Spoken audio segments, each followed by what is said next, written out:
আসসালামু আলাইকুম। আজকে ভিন্ন স্বাদের একটি চিকেন তৈরি করে নেব। তো এখানে আমি ১ কেজি চিকেন নিয়েছি।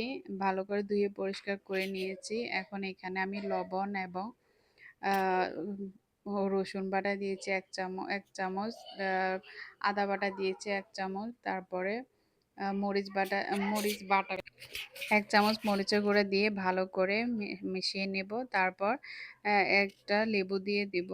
লেবুটাকে দিয়ে আর ভালো করে মিশিয়ে ০.৫ ঘন্টার জন্য রেস্টে রেখে দিব। তারপর আমি এখানে তেল গরম করে নিচ্ছি। ফুটন্ত তেলের মধ্যে আমি এখন আমি এখানে মোট ২.৫ চামচ দিয়েছি আটা। তারপর ভালো করে মিশিয়ে নেব তেলের মধ্যে আটাটা। মিশিয়ে নেওয়ার পর আমি যে মাংসটা মাখিয়ে রেখেছিলাম সে মাংসটা দিয়ে নেব। এইভাবে মাংস দেওয়ার ফলে খুবই ক্রিস্পি হয়, মাংসটা খেতে খুবই ভালো লাগে।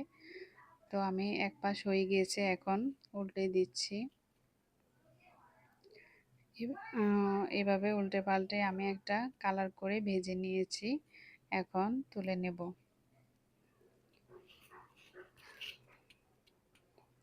তারপর আমি তেলটাকে ক্লিন করে এখানে পেঁয়াজ এবং রসুন দিয়েছি। তারপর এই তেজপাতা, দারচিনি, এলাচ দিয়ে একটু লাল করে ভেজে নিচ্ছি। এক পাশে এখন রেখে দেব। তারপর এখানে আমি টমেটো দিয়ে দেব ৪টা টমেটো আমি দুপাশ ভালো করে ভেজে নেব।